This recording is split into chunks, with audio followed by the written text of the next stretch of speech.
തേന്മാവിൻ കൊമ്പത്ത് ഇന്നു മുതൽ എല്ലാ ദിവസവും രാത്രി 9 മണിക്ക് നമ്മുടെ സ്വന്തം സൺ സൂര്യയിൽ. ദേവിക മനോഹരൻ അവരല്ലേ പ്രേമ ഇവിടെ കൊണ്ടുവന്നാക്കിയത്? അതെ.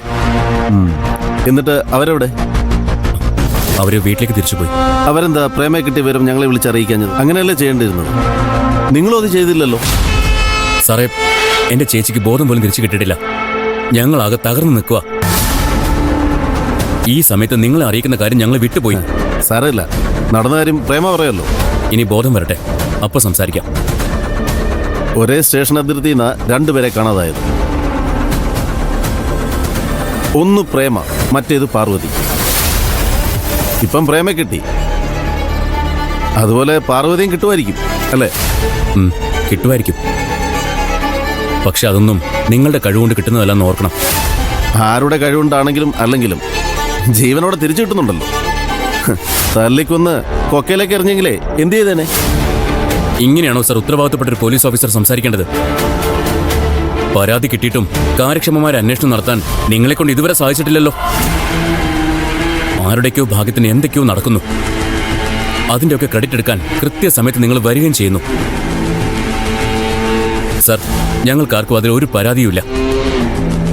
കഴിവുകേടിന്റെ കൂടി പേരാണ് പോലീസ് എന്ന് നിങ്ങളെപ്പോലുള്ള ഓഫീസർമാര് ഞങ്ങളെ കൃത്യമായിട്ട് പഠിപ്പിക്കുന്നുണ്ട്. അത് മതി. മതി പ്രസംഗിച്ചത്.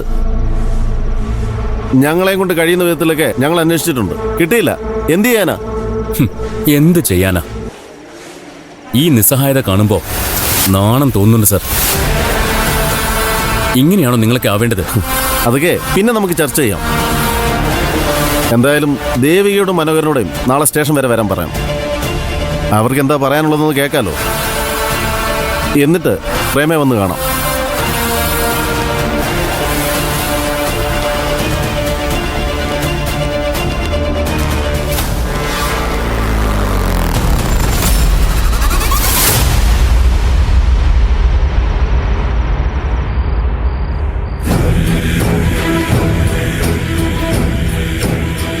എനിക്ക് വിശ്വസിക്കാൻ പറ്റുന്നില്ല പ്രേമിച്ച് കണ്ടെത്തിയെന്ന്. പ്രേ, നിന്നോടായതുകൊണ്ട് ഞാൻ പറയാം, ഒന്നും ഞാൻ കാരണമല്ല നടന്നത്. അത് മറ്റാരോ എന്നെക്കൊണ്ട് ചെയ്യിച്ച പോലെയാ. വേറെ ആര് ചെയ്യിക്ക? ആ വണ്ടി റോഡിൽ നിന്ന് പോയില്ലേ, അതിനൊരു കുഴപ്പം ഉണ്ടായിരുന്നില്ല. ആവശ്യത്തിന് പെട്രോളും അതിനകത്തുണ്ടായിരുന്നു. പിന്നെ എന്തുകൊണ്ടാ വണ്ടി അവിടെ നിന്ന്?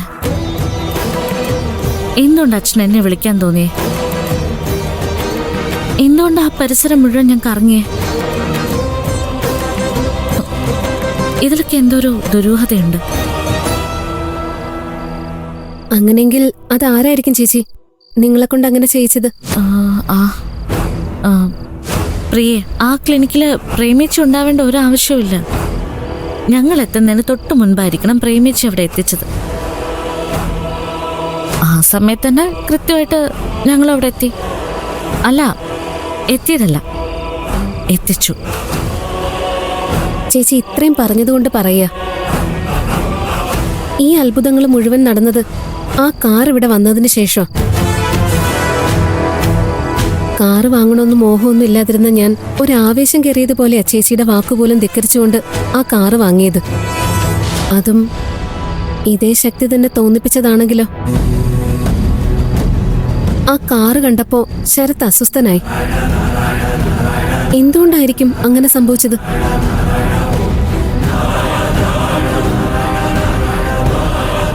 അതെന്തുകൊണ്ടാണെങ്കിലും അതടക്കം എല്ലാം നമ്മൾ ഉടനെ കണ്ടുപിടിക്കും.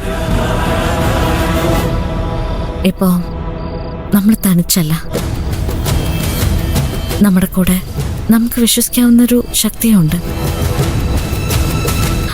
അദൃശ്യമായിട്ട്. അത് ഒരു വല്ലാത്ത ശക്തിയാ പ്രിയേ.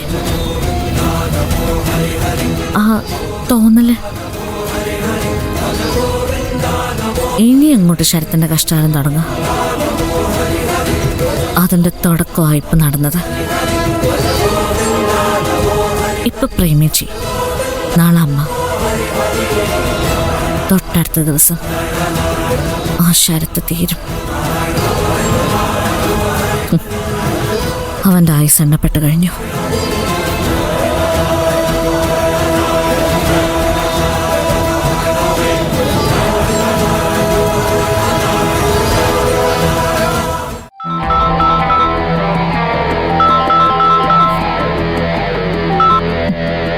ഹലോ, ഒരു അബദ്ധം പറ്റി.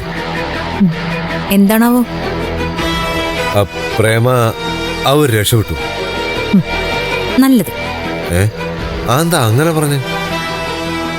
ഞാൻ വിചാരിച്ചത് ഈ വിവരം കേൾക്കുമ്പോൾ ചന്ദ്രൻ ഞെട്ടുവെന്നായിരുന്നു. ഒരു കാര്യത്തില് ഒരു തവണ ഞെട്ടാനേ എനിക്കറിയൂ. മനസ്സിലായില്ല. പ്രേമ നിന്റെ കയ്യിൽ നിന്ന് രക്ഷപ്പെട്ടു എന്നുള്ള വിവരം ഞാൻ നേരത്തെ അറിഞ്ഞു. അവരെ രക്ഷിച്ചതാരാണെന്നറിയോ? ദേവികയും മനോഹരനും. അവരോ? അവരെങ്ങനെ അവിടെ വന്നു? അതെനിക്കെങ്ങനെ അറിയാം? അല്ലെങ്കിൽ തന്നെ ഇനി അതൊക്കെ എന്തിനാ അറിയുന്നത്? എന്താണോ നടക്കരുതെന്ന് ഞാൻ ആഗ്രഹിച്ചിരുന്നത് അത് തന്നെ നടന്നു. ഇനിയിപ്പോ എല്ലാം വരുന്നിടത്ത് വെച്ച് കാണാം. എന്റെ തെറ്റല്ല ചന്ദ്രേ. ആണെന്ന് ഞാൻ പറഞ്ഞോ? തെറ്റെന്റെയാ. നിന്നെ ഏൽപ്പിച്ചതാ ഞാൻ ചെയ്ത ഏറ്റവും വലിയ തെറ്റ്. അതുപോട്ടെ, ഇനി ശ്രദ്ധിച്ചാൽ മതിയല്ലോ.